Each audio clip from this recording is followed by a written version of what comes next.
All right. Well, welcome everyone. Welcome to our second official webinar here on the Common Core, the VLN, as if we don't need any more acronyms, right? The CCSS VLN, right? There you go. Well, I'm glad to have you all here for number two.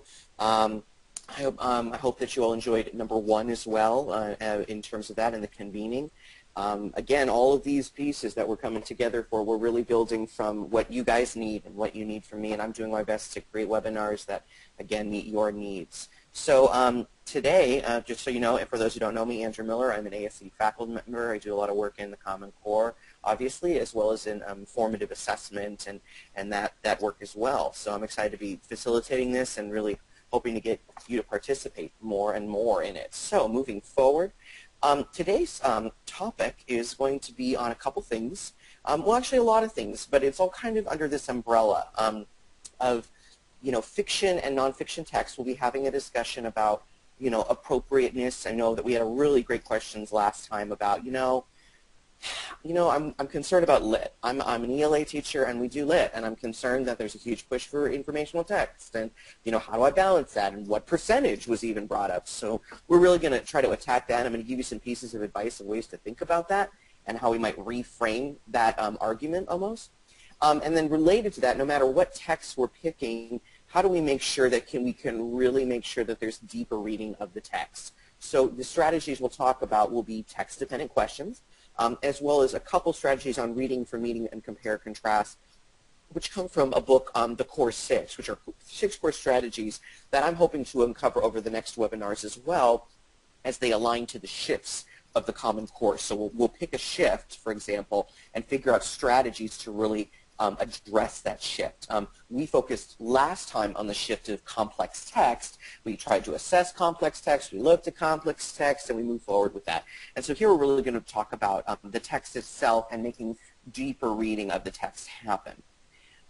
So again, just want a reminder, we're just really going to get into today's problems of practice and really figure out some specific strategies.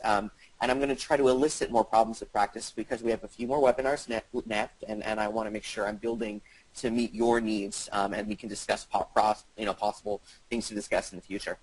So we're going to start up, though, with a quick little poll just to get everyone going and so I can check something.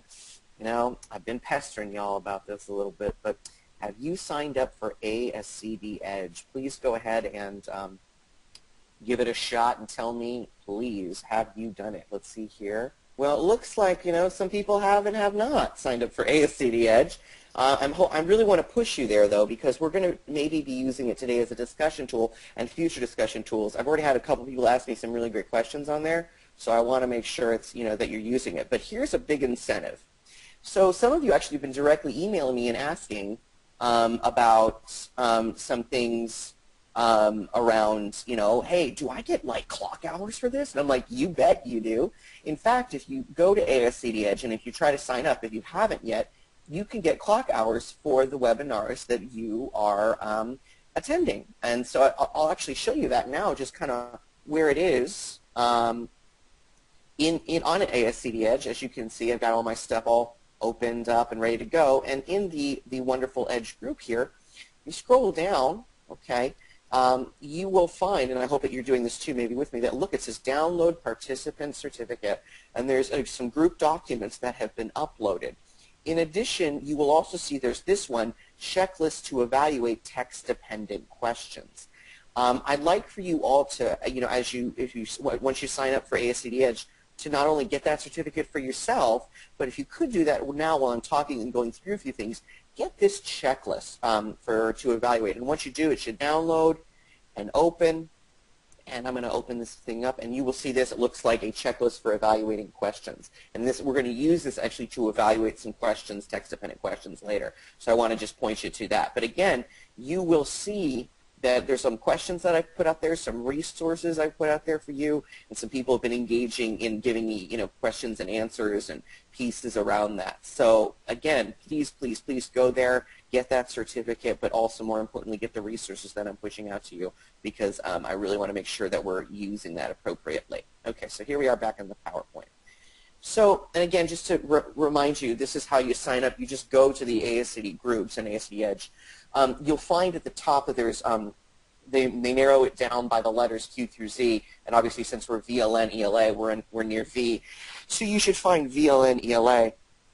Go ahead and do that now, and I'll check back in a minute and approve you, because you have to do a request to join. I'll simply hit approve, and life will be fantastic. So I want to make sure that you go there and figure out how that's happening. And again, if you have questions about that, feel free to send it in. So moving forward, poll number 2. This is getting right into that argument around, how much responsibility is it for ELA teachers to teach nonfiction texts? Okay, I'd like for you to respond to that poll now, and we'll see what happens here. I think this is a really good question because I know there's a lot of argument around this, so I'd like to see what you guys think about that. So says about 28% of you say that, it's a majority, that it's a majority. It's like, it's really our job to do nonfiction text. Like, it's our responsibility. About 50% of you say, yeah, maybe a little bit less than that. And then 50% say about, 50% say about 24%, as in it's about 24% of our job to do nonfiction, right? And then let's see what the other results say here. Let's see, about 50% say, yeah, okay, no, that makes sense. So it sounds like there's actually a lot of different opinions about whose responsibility it is for this nonfiction text, And so I want to kind of dispel some myths or understandings about this idea about lit and nonfiction. And I can't tell you this strong enough. Okay, so there's a document from the National Governors Association for Best Practices, again, which helped to craft the Common Core. There's this wonderful quote. It says, the CCS are a shared responsibility of the school. So that being said, everybody is in this together. And we're talking about the math, we're talking about the ELA, we're talking about the literacy in the subject areas, but it is a shared responsibility. So as you are working with your teams at school, with your teachers, you need to approach it from this lens when you're talking about fiction versus nonfiction. As in, we're all in this together. What makes sense for me in my role? Build a common understanding. For example, I am a science teacher. Let's say there's a science teacher in your team. What would be their responsibility that would make sense to them? Well, most would probably say nonfiction text. And I would say, yeah, that totally makes sense. As in, you know what? You read a lot of nonfiction text. And the same might be true for a CTE course, for example, or even a social studies course, right? So in the sense of that, it's not just the job of the ELA teacher to do every single standard on that thing. And I think this is so important that you hit this home. It is not the job of everybody of you to hit this for everybody.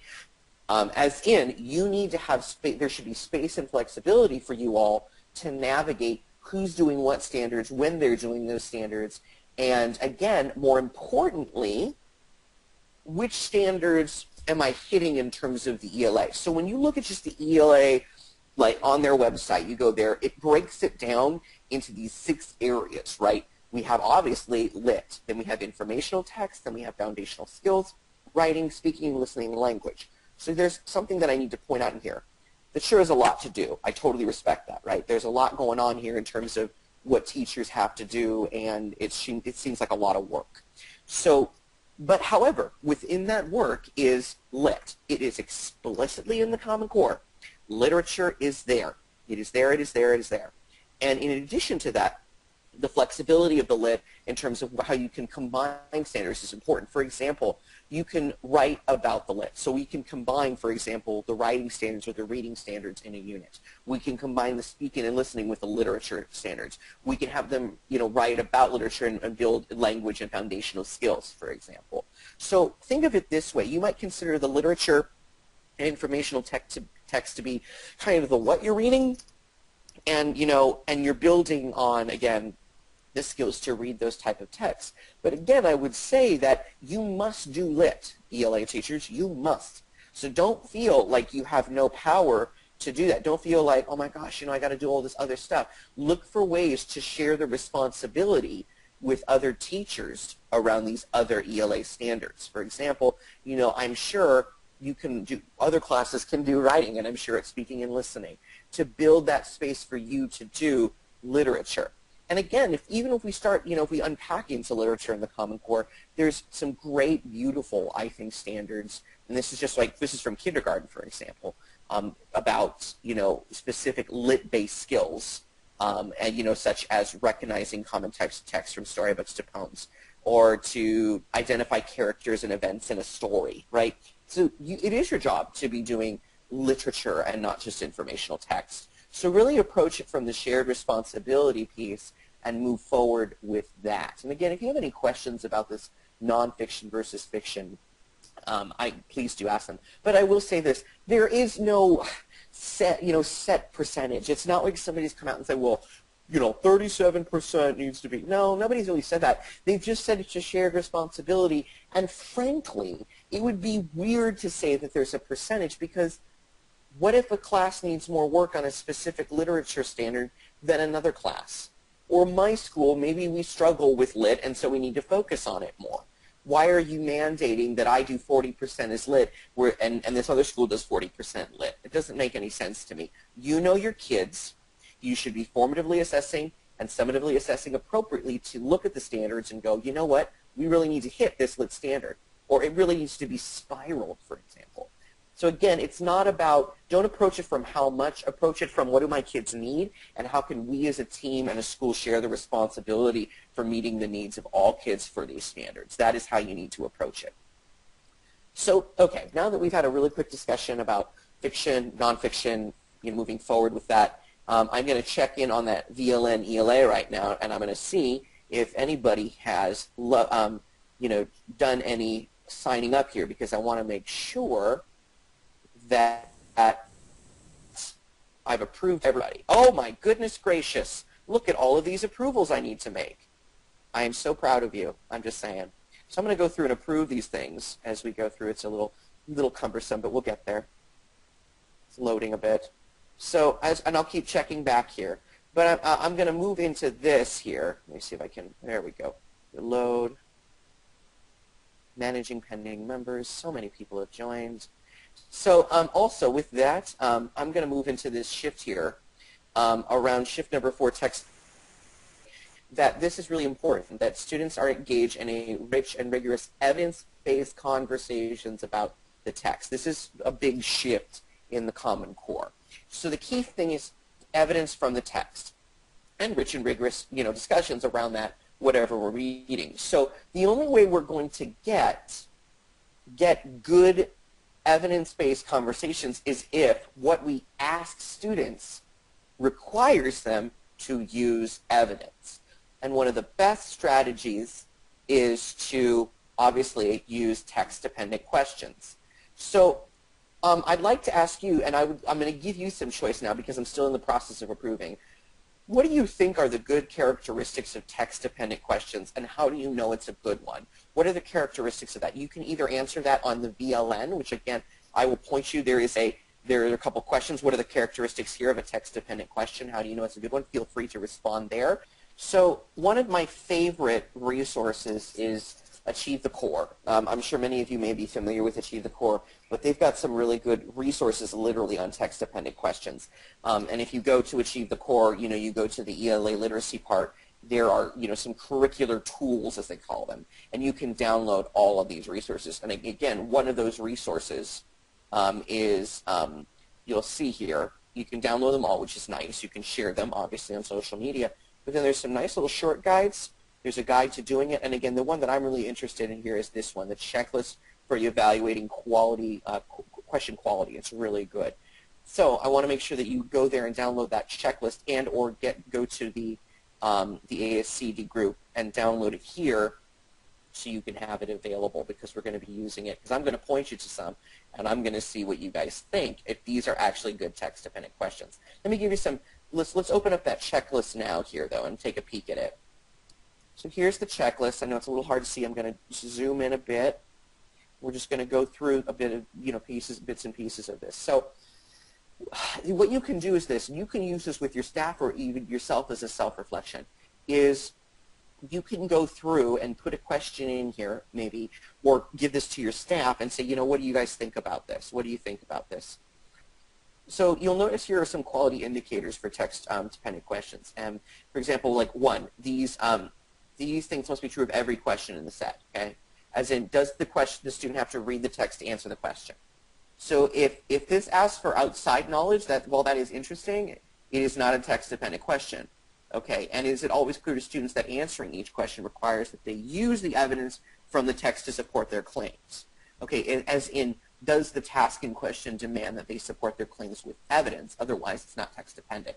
They could just, because the idea is that the assessment, when you get an assessment of that question, it should show that they've learned it, and if it requires them to read it, but it doesn't show that they use evidence, for example, then we may have a problem. So that's an issue. And of course, it goes through some more design factors here.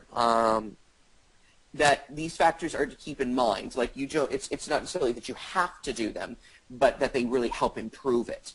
In terms of the text-dependent question, it talks about addressing syntax, vocabulary, opportunity for students to determine meaning of academic vocabulary, lots of things to consider around that. And then here's something text-specific. Are the questions specific enough so they can only be answered by reference to this text? So again, it needs to be very specific we're reading this. And it goes into other ideas that you can use, such as for culminating activity, for example. So these text-dependent questions may or may not be a summative assessment. They actually may just be a formative assessment. It doesn't really matter. The point is that whatever the task that you're asking them to do, you're really asking them to get in there and pull evidence from the text and use that. So use this as a checklist for evaluating whether or not the text question that you're giving them actually works or not. So let's get into a little deeper into this and talk about text-dependent questions. Some quick background that might help you.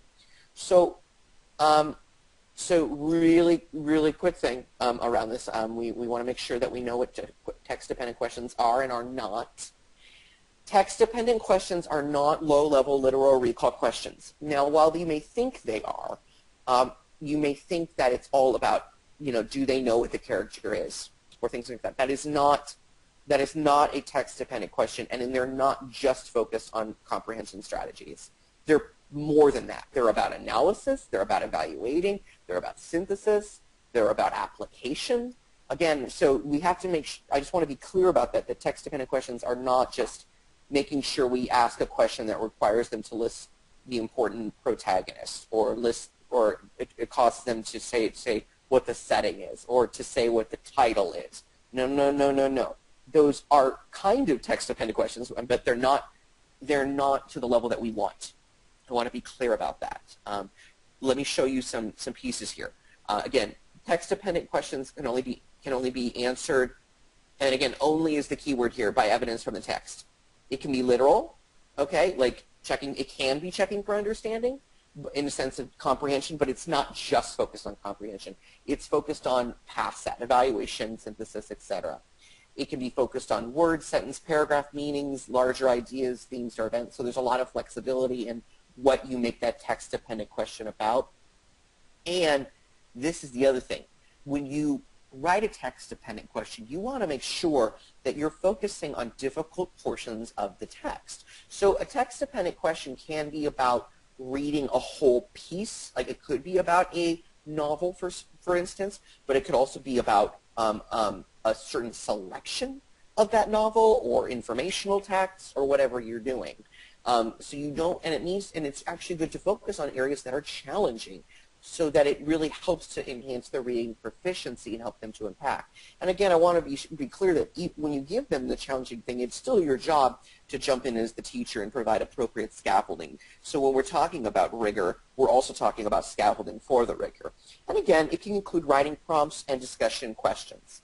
So the way in which students show what they've learned for the text-dependent question could be a Socratic seminar, but you could document it through Socratic seminar entry slip, for example.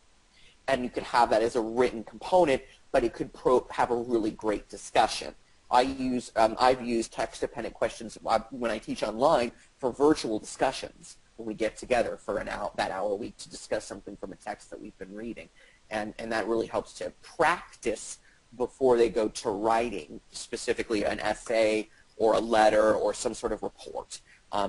So know that that's really kind of important, that these are the key components from it, but that there's also a lot of flexibility here in the job. But again, the key is to be intentional about it. You're not just coming willy-nilly, for example, and saying, well, I'll make a question about a paragraph, or I'll make a question about theme. It's about what you want kids to learn. You know, if your job for this unit is to focus on theme, then you better be creating text-dependent questions that focus on theme. If you're working on building vocabulary, then you should be, again, building text-dependent questions about vocabulary, for example. So then let me give you some examples and non-examples, because those are important. So if we look here, Casey at Bat, very nice story. So here in Casey at Bat, Casey strikes out. Describe a time when you failed at something. Not a text-dependent question. Not a text-dependent question, but I will be honest, it's a fun question, and it helps to access prior knowledge. So how might you use the non-text-dependent question is, I think, important. So if you have an idea about that, feel free to chime in and tell me what you think around, you know, what do you think about using this non-text-dependent question within instruction? But the text-dependent question is, what makes Casey experiences at Bat humorous? You can't answer that question without having read the text, right? So it's important that you see the difference there. Here's another one. Letter from Birmingham Jail. Dr. King discussed his nonviolent protest discussion, writing a time when you wanted to fight against something that you felt was unfair. Again, doesn't require reading of the text, but it's a nice tie-in to outside, background knowledge and also their interest. That's good. We're not saying those are bad in the sense they're bad questions to ask. They're just not text dependent. You can totally have these questions as discussion starters, maybe as anticipatory sets, as journal questions before even getting into the text to create engagement. That's a beautiful thing. But when you really want them to read it, you need to do a question more like the next one, which is, what can you infer from Dr. King's letter about the letter that he received? So notice that requires us to read the text in depth and notice it's not just about comprehension now. We're inferring here. So there's more of the thinking involved, and there's more thinking deeper into the text, okay? And again, there's another one on Gettysburg Address where we see the better example. It mentions the year 1776. According to Lincoln's speech, why is this year significant to the events described in the speech? And so that one really requires us to know, again, the specific text and be able to drop in the text, as opposed to this other one, which is just a more, how do you feel about this, or why is equality important? So that's just a couple things. So moving forward, here are some steps to creating some text-dependent questions. You better identify the core understandings and key ideas from the text. So as in, what do kids need to learn, or do you want them to learn on that? Okay, what do you want them to learn from reading? Do you want, like I said, do you want to work on theme? Do you want to work on inference? Do you want to work on summary? What is the point here that they need to learn and ideas from the text? And again, this is where you, the teacher, are the designer. I just wrote a blog for Edutopia about teachers are learning designers, and I really believe that. And I believe with something like this, you can design something that's meaningful to your students, but also hits on the core ideas and understandings that you want the students to get at. So we know novels and lit, for example, have some amazing, themes and meaning that we can create together. But again, we need to know what those are. We need to be targeted in what we're doing. And again, start small to build confidence. So it's not like you're creating epic text-dependent questions, but that you're creating ones that are specific and targeted to what you need.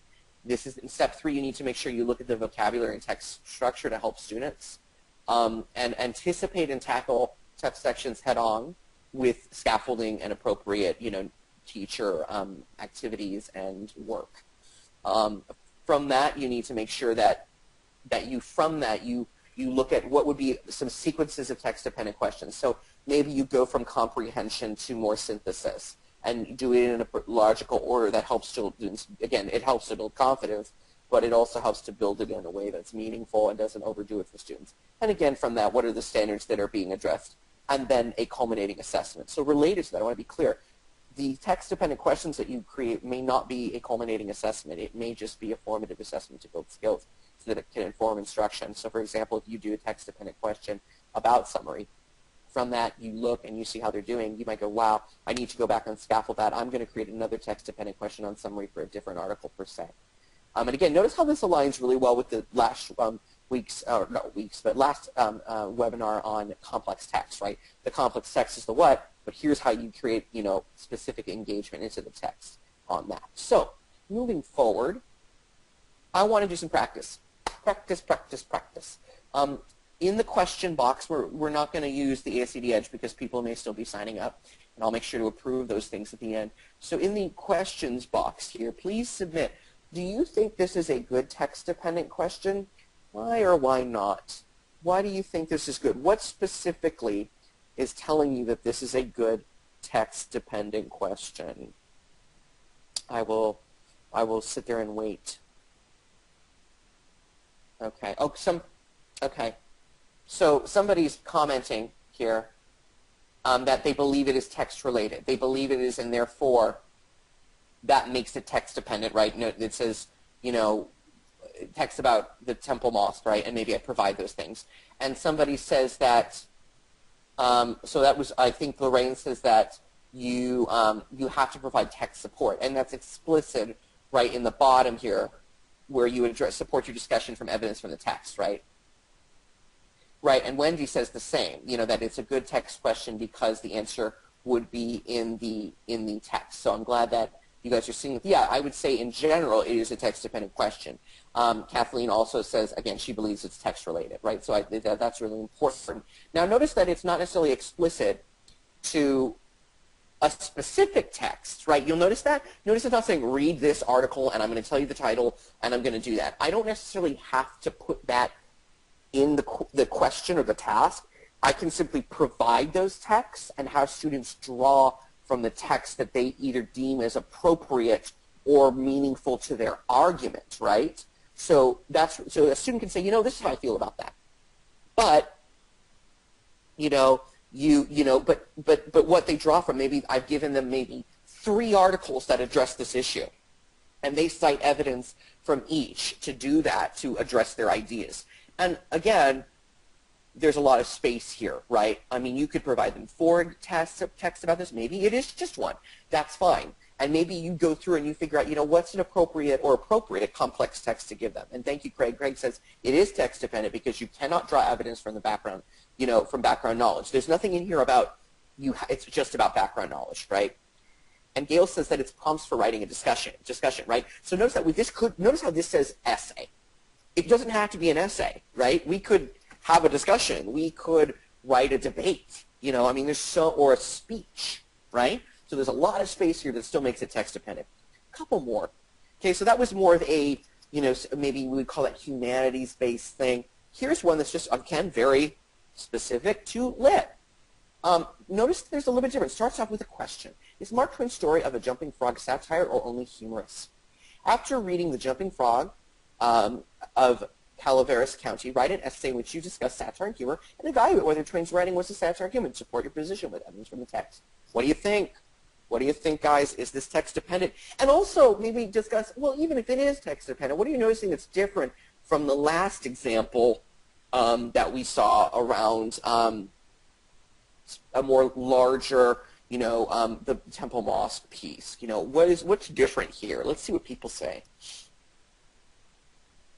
Okay, Anna says it is text dependent because you can't get the answer from the question or past experience, right? It's not like they may or may not say that. Let's see if I can see the questions rolling in. Kanan says, I think it is text dependent, but this is asking for answers that require deeper thinking. Yes. Why? Because it's an evaluative question, right? We are evaluating that. And so when we talk about deeper learning, for example, or deeper thinking questions, this is actually quite a challenging a piece here. And it says here, Anna says, in this question, you're having to do more than research on satire, and those will be covered in the text. So, right, you have to read the text, right, to read Mark Twain, right, but you still have to have background knowledge on humor and satire, right? So remember we talked about academic vocabulary, right? We talked about that last time. This is where you build it in. This is an opportunity to be like, so if you have critical academic vocabulary to the discipline, and in our case, ELA, we're talking about words like satire, we're talking about personification, we're talking about all those awesome things that we've got to teach. And this is where the lit comes in. See where lit's tying in here? You can totally do this, right? Lorraine says, yeah, you are evaluating, and you also have opinions, so we've got some nice little, you still have to use text to support your opinion. It's not just how you feel, she says. I like that. And critical thinking, Kathleen says, there's a lot more critical thinking, as does Gail, who says there's analysis and evaluation.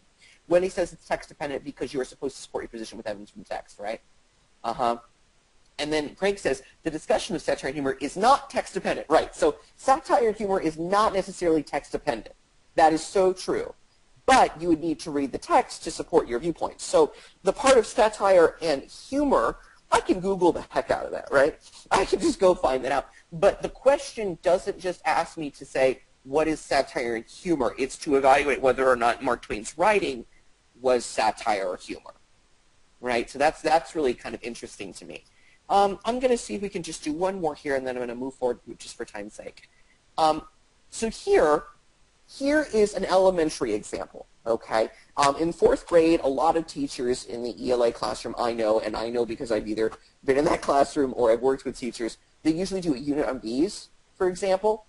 And what's great about that is that you could do informational text, or you can maybe do story-based text on this. So here's one. Now, maybe this is upper elementary, like 5th grade. Are the bees going to disappear? Okay? After reading 2 provided articles, write a report in which you answer the question and explain your reason from a scientist's point of view. Give 2 examples from the articles to support your opinion. How is this text-dependent? How is it maybe not text-dependent? What do you think about this one? Kathleen says yes, because you have to back up with evidence. So it does say support evidence. You can also discuss how is this a little bit different than the more you might consider secondary or upper echelon questions that we just asked. Okay. Well, as people start chiming in here, I will talk about what's a little bit different. Wendy says, yes and no. You are to write an opinion if that opinion is supported from the article. So it's kind of like, okay, maybe. You know, it's, okay, so I'm telling them to be, you know, it's that. Okay, so there's a yes or no here. You have to use text examples. You're drawing a conclusion. Although you're drawing a conclusion, you have to use text examples. So I'm coming up with my own opinion, but I have to use text to support it. It's not just your opinion, it's opinion supported with text, right? So I can give some short articles about that and do that. And again, this is more informational text. But you could do a text-dependent question about, you know, a bee and a main character in a book, for example. So I think we would agree that maybe it is text-dependent, maybe it has some issues, maybe the phrasing or the wording, and we're kind of wondering about that. But it's still, you know, somewhat text-dependent. And it's, again, we can use this in elementary. It's all about the language you use. And notice is that this could be, I like what Gail says, this is a good thing to discuss in class and have students research to support their opinion. You know, I could do art debates, I could do letters, I could do op-eds. There's so many, so the voice and choice for what we want to write is still very open. And notice how I just did 2 examples from the article. You can scaffold it that way too. You don't have to say give examples, which might be a little bit too crazy. You can say maybe give 1 example, okay? Oh, Kathleen, that's a great idea. What if we did The Secret Life of Bees if it was middle school, right? What a great idea. We could totally add that in, and we could have some informational text piece and some literary text evidence. That's pretty smart, Kathleen. You win the prize today, and your prize is a certificate for attending. Okay, so as we move on today, and for time's sake, I'm going to ask that if you want to try writing one, please go into Edge and write ideas. I'm happy to give you feedback. And I'm sure other people would love to as well. So as we finish up today, about writing a text-dependent question for your classroom, or maybe you're designing some curriculum, or you're an administrator and you want to, you know, think about, well, how can I maybe model this? Write some questions in Edge, and I'm happy to give you some feedback in that, and we could really build some great examples of text-dependent questions. I would really appreciate that. So also, I want to talk about another tool which actually relates to the thing we just saw. EduCore has some really great stuff on there that actually can help you build text-dependent questions, and one of these tools is LDC, Literacy Design Collaborative. And actually the examples that I referenced over here, these practice ones, like Mark Twain, for example, I actually stole from LDC. And maybe steal isn't the right word. They've given permission. They're doing some great work on there in terms of creating text-dependent questions and supporting teachers with that instructional shift to the Common Core. So what I'm going to do is point you to EduCore, and I'm going to have somebody switch screens, and we're going to write a short excerpt for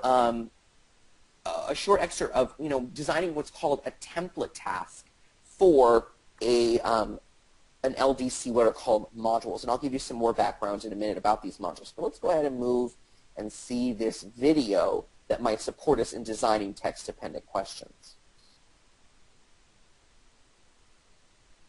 So I'm just going to show you a couple of these things because these are great scaffolding for you as a teacher and educator to build text-dependent questions, okay? And there's a great document. So here's a couple examples. So this large document, and I will put the link to this on the ASCD Edge website, so do not worry. But here, it's a quick reference. So for example, notice there's two different kinds. There's an insert question type, and there's also an after researching type. For art, and they're broken down into different written tasks. So the idea is that you create these template tasks that are hardwired to the Common Core that requires you to use evidence from the text. You can write a text-dependent question, and it requires them to use evidence in different ways. For example, it might be evaluation, for example. It might be analysis. And again, it has the three modes of writing. So we're talking about argumentation, informational, or explanatory, or narrative. So you can even do narrative text-dependent questions, for example. So let me jump down here. So there's all these different ones. Like here's one on A Wrinkle in Time. Let's show you this one. This is an ELA, and it's passed to it. So it says here, would you recommend A Wrinkle in Time to a middle school reader? After reading this science fiction novel, write a review that addresses the question and support your position with evidence from the text. Okay, so there's an example of a text-dependent question about a novel, and this is, again, straight from a literacy design collaborative template task. And you'll see here, template task 2, it literally gives you fill in the blanks, okay, to make sure that you are making it a text-dependent question. And again, notice that there's space here to, it says write a blank. You could do that. That's fine. You can have them write whatever you want. It could be an essay, it could be a review, it could be a letter to the editor, it could be a speech. Doesn't matter. And again, these can be used across that, but I like the ELA examples as well because they really help to support us. Okay, moving forward into a couple more things that might help you in this. Okay, in addition to text-dependent questions, you know, I want to talk about a couple strategies that will help us help students read for a text-dependent question. Right. So we've come up with a text-dependent question. How do we get kids to really get in there and read effectively, and how do we scaffold that appropriately?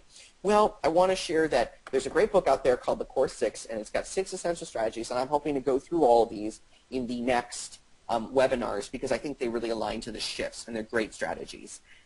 One of those strategies is reading for meaning. And in this, basically what we mean by that is it helps students develop the skills they need to be like readers. Okay, so it helps reading of rigorous text. It helps to work on text complexity and using evidence, and again, so it aligns that piece of using evidence and that shift for the thing. And again, it develops core skills. So we're talking about main ideas, inferences, analyzing character and content.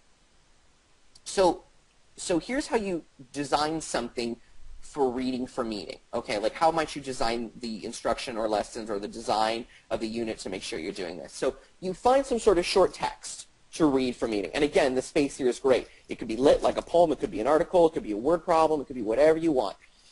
You then generate a list of statements from the text. So these, it's almost like an anticipation guide, basically. And you give them a set of statements about the text that do that. But here's the thing. You don't just give them the anticipation criteria statements and then do it before and then read. You give it to them so that as they go through and read the text, they have to support their agreement or refute statements. I'm going to give you an example of that in a minute. Once you design those statements, before jumping into the lesson, you introduce the topic and preview the statements. So they look at them and they think about them. And as they read, okay, either while they read or after they read, they record evidence to support a yes or no for those statements that you generated for them.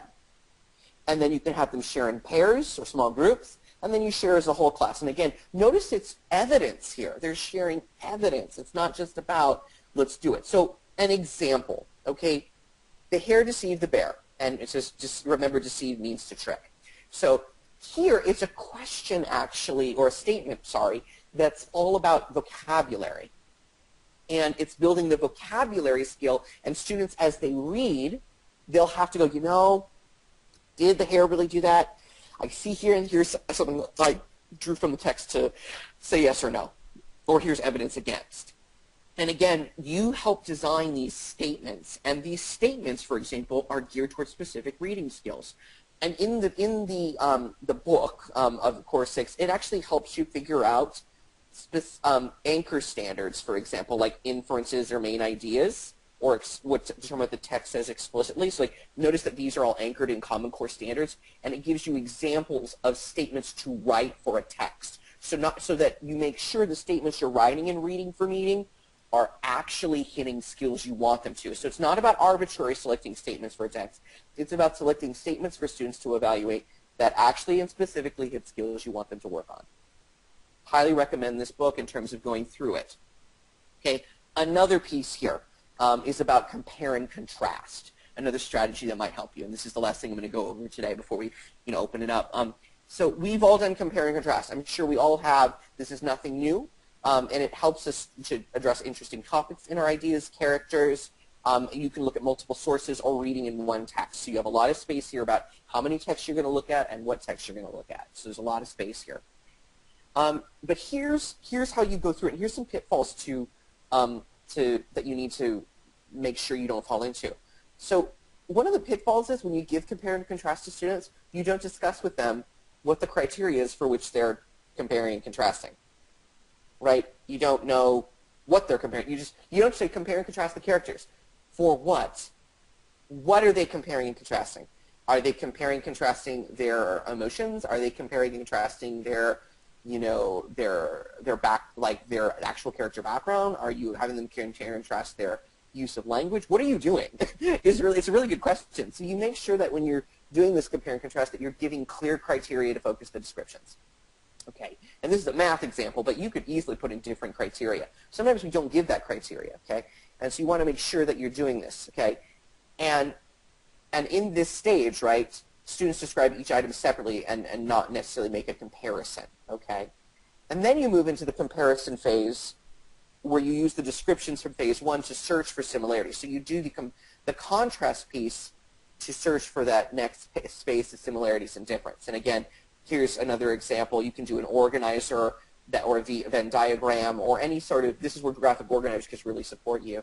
And notice how here they have both the differences and the similarities.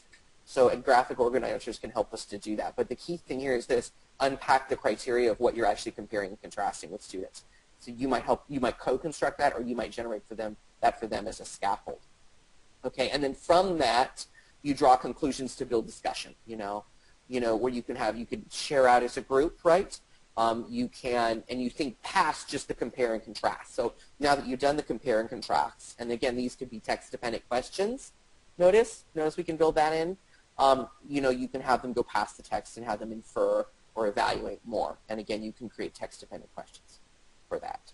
So those two core strategies around reading for meaning and compare and contrast can really support reading nonfiction and fiction texts, and also can align to the text-dependent questions that we're creating for students. So I want to remind you, please, please, please, now that you've all signed up for the ASCD Edge group, please, please, please, please, please, go in there and tell me some of your problems of practice you wish to uncover. This problem of practice around text-dependent tasks came right from a participant. They said, I need help. This is an area of struggle for me. I'm wondering about it. I need some help.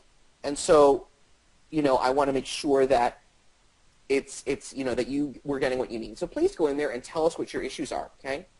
And again, we'll be sending out an email to you that automatically gives a link to the download around, the piece like that. Kathleen would like to know what the top hat is and what the Venn diagram is. Well, Venn diagram, that's a good one to use. Love graphic organizers too, Kathleen. The top hat is more about you have an area on the top of the hat, like a top hat, which is the divvied in half the differences.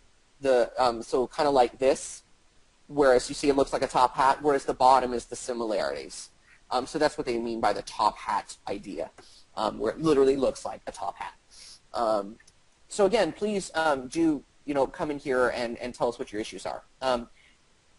So I want to thank all 30, I think I had around 36 or 35 participants that actually attended. Again, we recorded this webinar and we will put it up later. please do note that that certificate is there for you. I want to thank you again for attending and being here.